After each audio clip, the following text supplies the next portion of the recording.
කියන්නේ කීමට අම්මට අප්පච්චිට තලන තුම්මුදුනේ අය කී දෙනෙක්ද පිරිමි. මානවීයත්වයට අනුව අම්මද උතුම් බිරිඳද? කුරුල්ලෝ මරලා ඔහොමනම් දරුවෝ ගබ්සා කරපු ඔබට මොනවා වෙයිද? ඇයි උඹට මොකද වෙලා තියෙන්නේ? මිනිහට කියන්න බෑද? ආ වගේ උතුම් මිනිහෙක් හදාපු ඒ වාසනාවන්ත අම්මා දිහා බලන්න. පිරිමි ඔක්කොම ගෑණි මත නෙමේද? අම්මා මතද? නොපෙනෙන දෙවියන් අතර පෙනෙන දෙවියෝ අම්මා. පුබ්බාචාරී අම්මා, මුල්ම ගුරුවරිය අම්මා. මේ මෙතන ඉන්න ලේලිලා සියලුම දෙනා බලන්නකො ලේලිලා. නන්දමත් එක ප්‍රීතියෙන්ද ඉන්නේ කියලා. අරුන්දා ජීවත් වෙලා ඉන්නකොට ඈ ඒ උන්ද වටේට තිබ්බේ උන්ද මල පහ කරපුවා. කොහෙද යන්නේ? ඔබ බලන්නකො ඔබ දිහා කොහෙද යන්නේ මේ? යන්නේ නිරයට. hina වෙන්න නෙමෙයි තියෙන්නේ අඬන්න උඹලා කරපුවාට.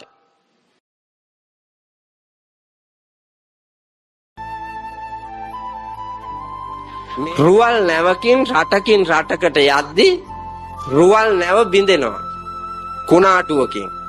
බිඳිලා ජව සම්පන්න කුමාරයෙක් හැටියට හිටපු මේ කොළුවා ඒ භවයේදී ලෑල්ලක් අරගෙන ආධාරයෙන් ඒ ලෑල්ලේ ආධාරයෙන් පීනනවා. පීනලා දවස් කීපයක්ම දූපතකට යනවා. ඒ දූපතේ මිනිස්සුයෝ නැහැ. කුරුල්ලෝ විතරමයි ඉන්නේ කුරුළු දූපත. මෙයා ඇවිද්ද හෙම්බත් වෙනකන් ඇවිදලා බැලුවා දූපත කුරුළු දූපතක්මයි. මොනවත්ම නැහැ. ජීවත් වෙනවා නම් තියෙන්නේ කුරුළු බිත්තර, කුරුළු පැටව, කුරුල්ලෝ. මේවා තමයි කන්න තියෙන්නේ. මෙයා මුලදී බිත්තර කෑවා. බිත්තර කාලා ඊට පස්සේ අර තටු ආපු නැති කුරුල්ලෝ ගිනි අඟුරු වල දාලා පුලුස්සාගෙන කෑවා. සාමාන්‍ය වුණුත් කෑවා. ඊට පස්සේ රහයි කියලා හිතෙන හොඳ කුරුල්ලෝ තෝර මර පුච්ච කාලා දූපතේම මැරුණා.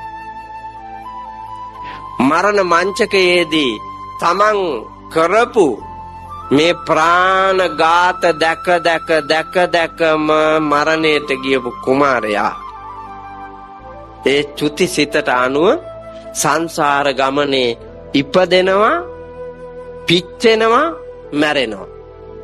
ඉපදෙනවා, හැප්පෙනවා, මැරෙනවා.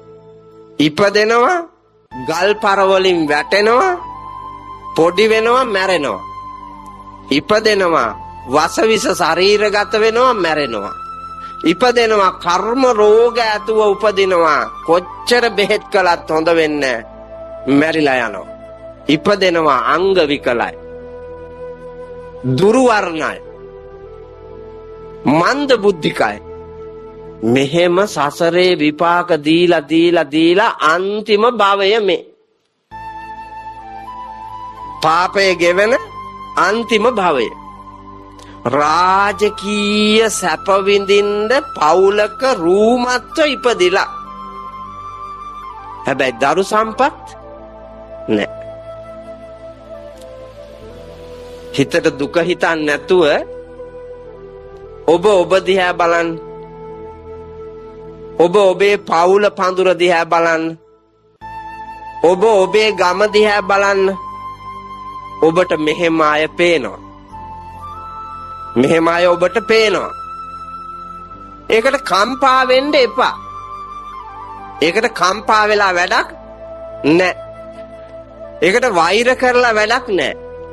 අඬදබර වෙලා වැඩක් නැහැ. වෙන්න තියෙන දේ වෙලා ඉවරයි. කොච්චර රණ්ඩු වුණත් ගහගත්තත් වැඩක් තියෙන්නේ. බබා හම්බෙන්නේ. කොච්චර රණ්ඩු වුණත් ගහගත්තත් දීගේ ඇරිලා ගියත් බෝධිරාජ කුමාරයාට කියනවා අප්පච්චිට කුමාරවරු 500යි. බිසෝවරු අන්තපුරේ බොමයි. බිසෝවරු ගොඩාක් අන්තපුරේ.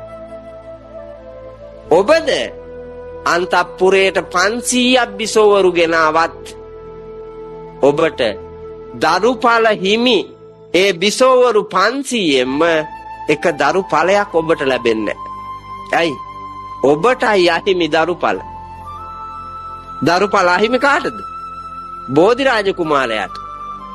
කොච්චර ගෑනු ගත්තත් දරුවෝ හම්බෙන්නේ නැහැ. හේතුව අර අකුසල කර්මයේ තියෙනවා. කුරුළු බිත්තර කාලා ඔහොමනම්, කුරුළු පැටව මරලා ඔහොමනම්, කුරුල්ලෝ මරලා ඔහොමනම් දරුවෝ ගබ්සා කරපු ඔබට මොනවා වෙයිද? මනුස්ස පැටව ගබ්සා කරපු ඔබට මොකක් වෙයිද සංසාර ගමනේ? ලෝදියේ පැහි පැහි කොච්චර මැරෙයිදනේ? ගිනි වතුරේ, උණු වතුරේ ලෝදියේ පැහි කොච්චර මැරෙයිද? අපිට පේන්නේ නැතුවට ඔය නායේ අනකොට යට වෙන්නේ. හුස්ම ගන්න හම්බෙනවද? හම්බෙන්නේ නැහැ. පොඩි කාට හුස්ම ගන්න බැරි කරලානේ මරන්නේ. පොඩි කාව දිය කරන ගර්භාෂය ඇතුලේ. ඒකොල්ල යනවා ගිහිල්ලා ඉවලා බඩ හොදලා එන්න ගියා. අනිත් ඒවා හේදුවා වයි කියලා හිතේ ඇති. බඩ හොදලා එන එකත්. අහට ගිහිල්ලා හොදලා එන්නේ.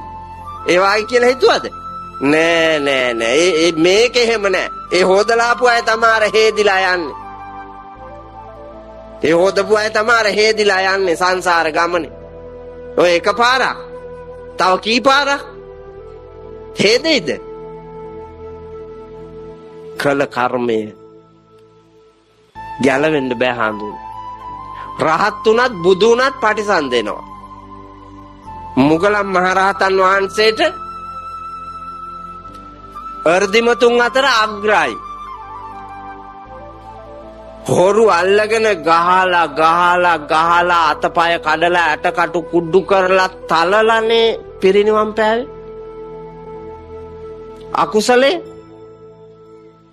ගෑණිගේ කීමට අම්මයි අප්පච්චි දෙන්න අරන් ගිහිල්ලා හොරු ගහන විදියට ගහලා අප්පච්චි අම්මවයි කැලේ දාලා ආවා. ඒ කරුමේ ගෑණි කීමට අම්මට අප්පච්චිට තලන තුම්මුදුනේ අය කී දෙනෙක් ඇද්ද පිරිමි? අම්මට අප්පච්චිට නොසලකා හැරපු ගෑණි මත ඉන්න පිරිමි කී දෙනෙක් ඉන්නවද මෙතන? නෑ. මම මේ දැන් පෙන්නන්නද? මෙතන ඉන්න දස්සමයක් විතර හිටියොත් මිසක් අනිත් ඔක්කොම පිරිමි කූතාණ්ඩියගේ රිලෝවා. ඔව් මං අය ඒත්තු ගන්නන්න බැරි ඒවා කියන්නේ. හඳුන්නේ කූතාණ්ඩියගේ රිලවයි වර්තමානයේ පිරිමි එක වාගේ. හේතුව කූතාණ්ඩියට ඕන තැනදී රිලව නටනවා මිසක් රිලවට ඕන තැන නටන්න බෑනේ. රිලවට ඕන තැන නටන්න බෑ. කූතාණ්ඩියට ඕන තැන තමයි රිලව නටන්නේ. පිරිමි එහෙම නෙමෙයි. හඳුන්නේ මන්නම් එහෙම නෑ. අය පොල්ලට ලොකු වලම් මංගාවනේ. දැන් කියයි. දැන් එහෙම හිතෙනවා ඇති. මම ප්‍රශ්නයක් අහන්නද? ස්ත්‍රී පුරුෂ දෙපාර්ශ්වයේම මම අහනවා ප්‍රශ්නයක්. නොපැකිලිව උත්තරයක් දෙන්න හදවතට එකඟව බෞද්ධ දර්ශනයට අනුව හෙළ සංස්කෘතියට අනුව මානවීයත්වයට අනුව අම්මද උතුම් බිරිඳද?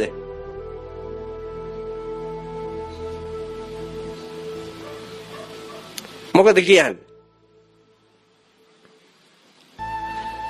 හැම තේරෙන කෙනෙකුගේම හදවතේ ඇඳුනා අම්මා කියලා. ඇඳුනා නේද? ඇඳුනා. දැන් එහෙනම් මේ කෑල්ල දිහා බලන්නකො. උදේ ඉඳලා රෑ වෙනකන්, රෑ තිස්සෙත් එළි වෙනකන් දෑත දෙපය නැන නුවණ වෙහෙසවලා සියලුම පිරිමි මහන්සි වෙලා විවිධ වෘත්තීන්ගේ නියලිලා හම්බ කරන වස්තුවෙන් වැඩි කොටසක් වියදම් කරන්නේ අම්මා සන්තෝෂ කරන්නද ගෑණි සන්තෝෂ කරන්නද? දැන් ගෑනුම නේද කිව්වේ අම්මා කියලා. දැන් ගෑනුමනේ කිව්වේ අම්මා කියලා උතුම්. එතකොට ගෑනු අයම කියනවා අපිට ගෑණිව සන්තෝෂ කරන්නලු වියදම් කරන්නේ. ඇයි උඹට මොකද වෙලා තියෙන්නේ? මිනිහට කියන්න බෑද මේ ඔයා වාගේ ලස්සන මිනිහෙක්ව හදලා නිර්මාණය කරලා මේ ලෝකෙන් තිබ්බට පස්සේනේ මට හම්බ වුනේ. ඒ හින්දා ඔයා වගේ උතුම් මිනිහෙක් හදාපු ඒ වාසනාවන්ත අම්මා දිහා බලන්න. මං ගැන බැලුවේ නැතුවට කමන්නේ. අපිට කොහොම හරි ජීවත් වුණා කියලා කියන්න උඹේ කටේ මොකද තියෙන්නේ? උඹේ කටට මොකද වෙලා තියෙන්නේ? වල්කොම නෙමෙයිද? වල්කොම ආත්මාර්ථකාමීකම කුහකකම නෙමෙයිද? ඇත්ත කතාව. ඇත්ත ඒක. පිරිමි ඔක්කොම ගෑණි මත නෙමෙයිද? අම්මා මතද? හොඳට බලන්නකෝ. එතකොට බොරුවක් නේද මේ අම්මා උතුම්? ගෙදර බුදුන් නොපෙනෙන දෙවියන් අතර පෙනෙන දෙවියෝ අම්මා. පුබ්බාචාරී අම්මා, මුල්ම ගුරුවරිය අම්මා. ලෝකේම මානවයාට ජීවය දුන් ජීවයේ උල්පත අම්මා. මේවා බොරු නෙමෙයි. මේ පවතින ලෝකය ඉදිරියේ මේ ශ්‍රේෂ්ඨ පඬි වදන් බොරු වෙලා නෙමෙයි. කොහෙද යන්නේ? ඔබ බලන්නකො ඔබ දිහා කොහෙද යන්නේ මේ? යන්නේ නිරයට. මුගලන් හාමුදුරුවන්ට හොරු තැළුවා. අපේ මුගලන් හාමුදුරුවන්ට හොරු ගහලා.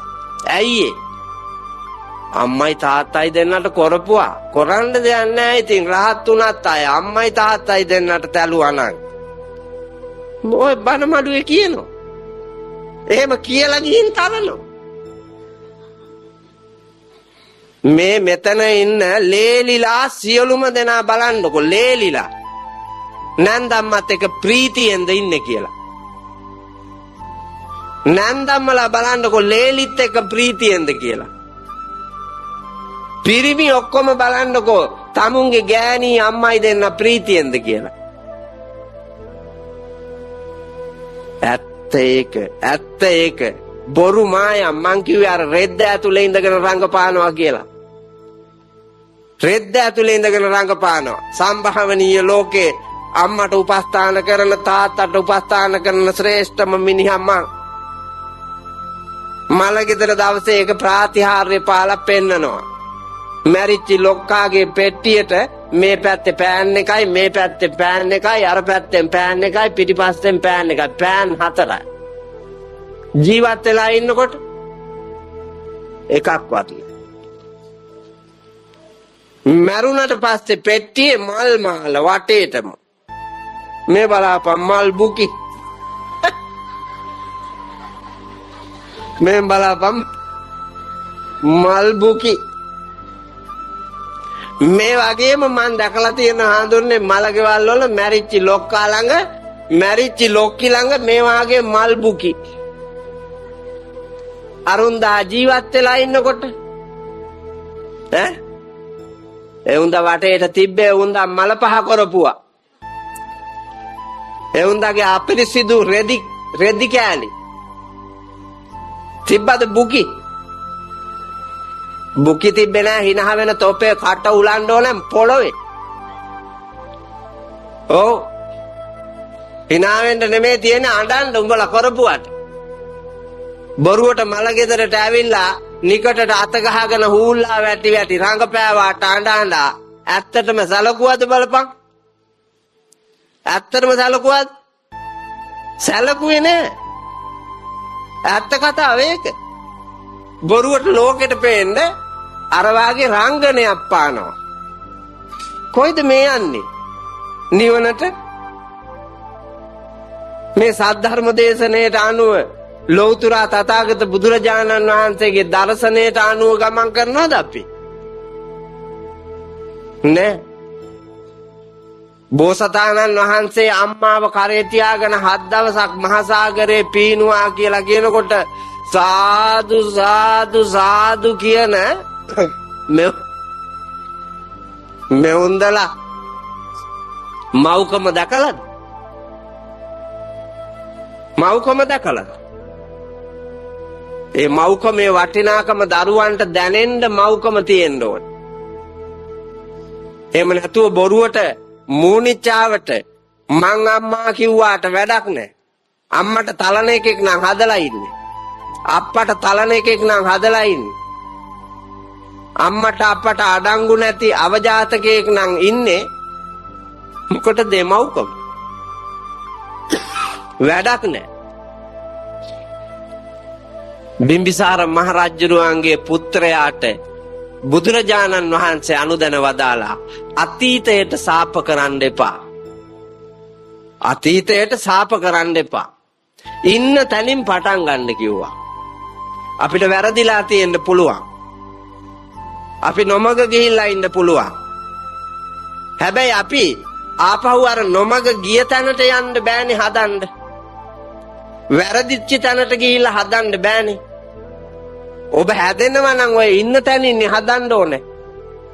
ඔබ අවුරුදු 25ක් අරක්කු බීලා තියෙනවා කියන්නකෝ. දැන් ආපහු අවුරුදු 25ක් මුලට ගිහිල්ලා එතන ඉඳලා ආව හැකිද? එන්න බෑ. බීඩි බොන්න පටන් ගත්තේ, සුරුට්ටු බොන්න පටන් ගත්තේ, කුඩු බොන්න පටන් ගත්තේ, වල්කොමේ යන්න පටන් ගත්තේ, හොරකමේ යන්න පටන් ගත්තේ, කම්මැලිකමට අනුන්ගෙන් කණ්ඩ පටන් ගත්තේ. කවද්ද කියලා බලලා එතෙන්ට ගිහිල්ලා හදාගෙන එන්න බෑ. ඔබ ඉන්න තැනින් පටන් ගන්න. අත්තානංචේ පියංජඤ්ඤා. තමන්ගේ ජීවිතේ ඊටාම වටිනා ශ්‍රේෂ්ඨ පුණ්‍යවන්ත එකක් කියලා දකින්න. මේක සංසාරේ පිනට හම්බෙච්ච ශ්‍රේෂ්ඨ ජීවිතයක් කියලා දකින්න. ලෝකේ මනුස්ස ජීවිතේ විතර වටිනා එකක් ආයි නෑනේ.